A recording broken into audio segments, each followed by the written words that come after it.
Polls show the presidential race is in a dead heat. Both the Trump and Harris campaigns are barnstorming Pennsylvania, with the two campaigns even making their way to the Susquehanna Valley several times in the sprint to the finish line. News 8's Barbara Barr has covered the race all year and reports on the events that have shaped this historic 2024 election and the role Pennsylvania is playing.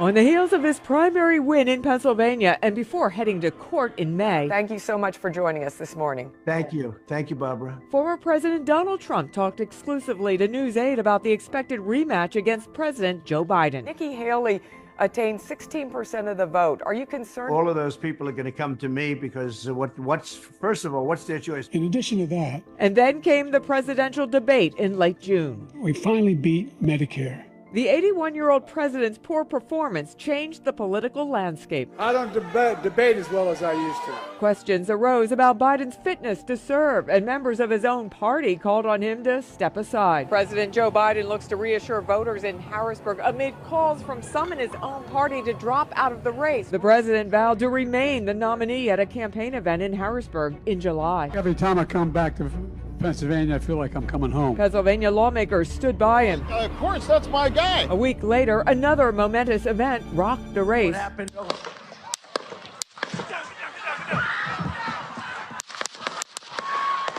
The assassination attempt on former President Trump at a rally in Butler, Pennsylvania.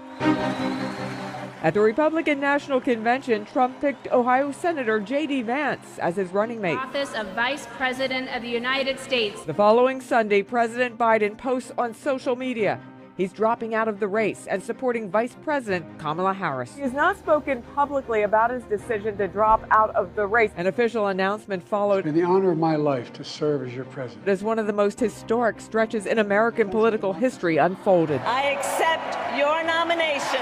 The nomination of Harris at the Democratic National Convention led to speculation about the vice presidential pick, with Pennsylvania Governor Josh Shapiro a leading contender.